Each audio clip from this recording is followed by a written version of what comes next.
You always knew Dabi was a storm.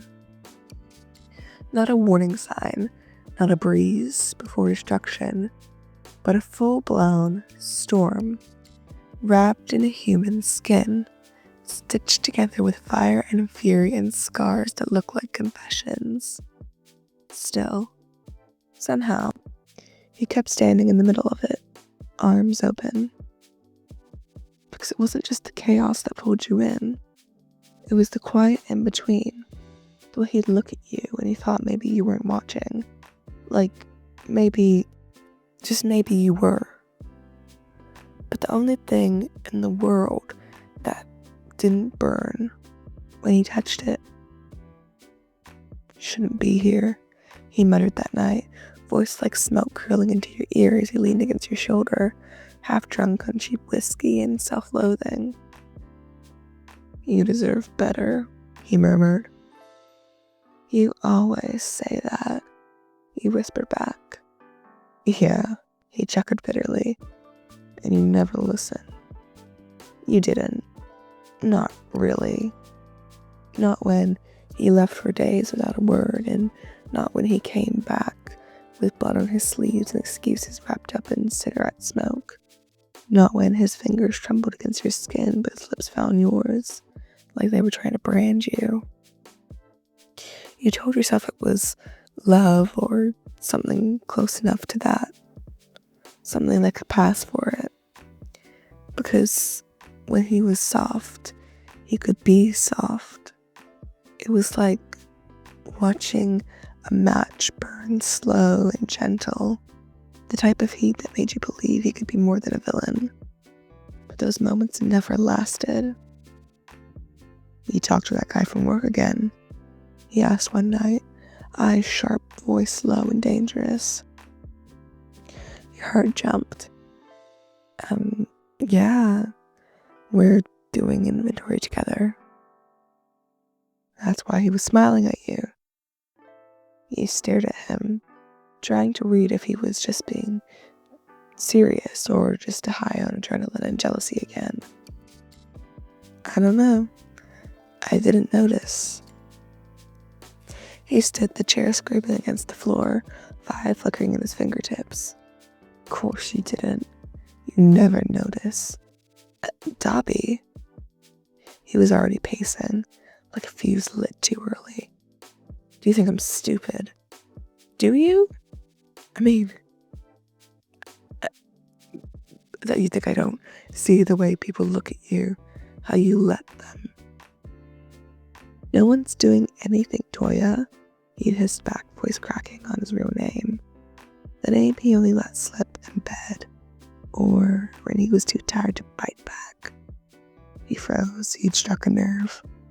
Don't call me that. You almost apologized. Almost. But instead, you crossed your arms and stared back at him, refusing to flinch. You're not the only person allowed to exist in my life. He tilted his head, a cruel smirk upon his stitched lips. Is that what this is about? Boundaries, he said mockingly. Yeah, he snapped. It is. I'm not your prisoner. Could have fooled me, he scoffs back. He said it so casually, so coldly, like it wasn't meant to hurt. But it did. And the worst part, later that night, after the storm settled, he was lying in your bed, arms slung around your waist, like he hadn't threatened to burn your life down just hours before. He'd kiss the bruises on your neck, the ones he didn't mean to leave, and say, I'm no good for you, I am. You never replied, because he was right. But you didn't leave. You never did. Because when Dabi loved you in his way, it felt like being the last warm body on earth. Like you were the only one who was ever touching the sacred parts of him without flinching.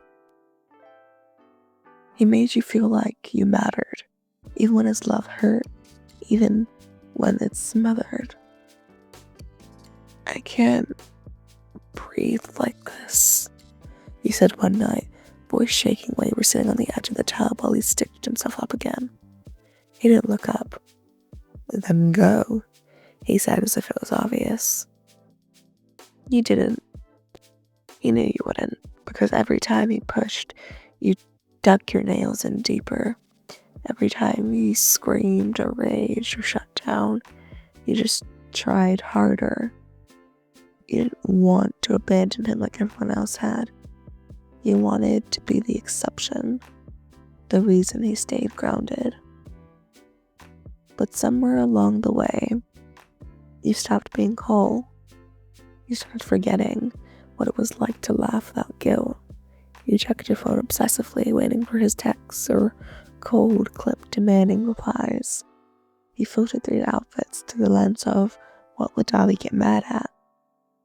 But still,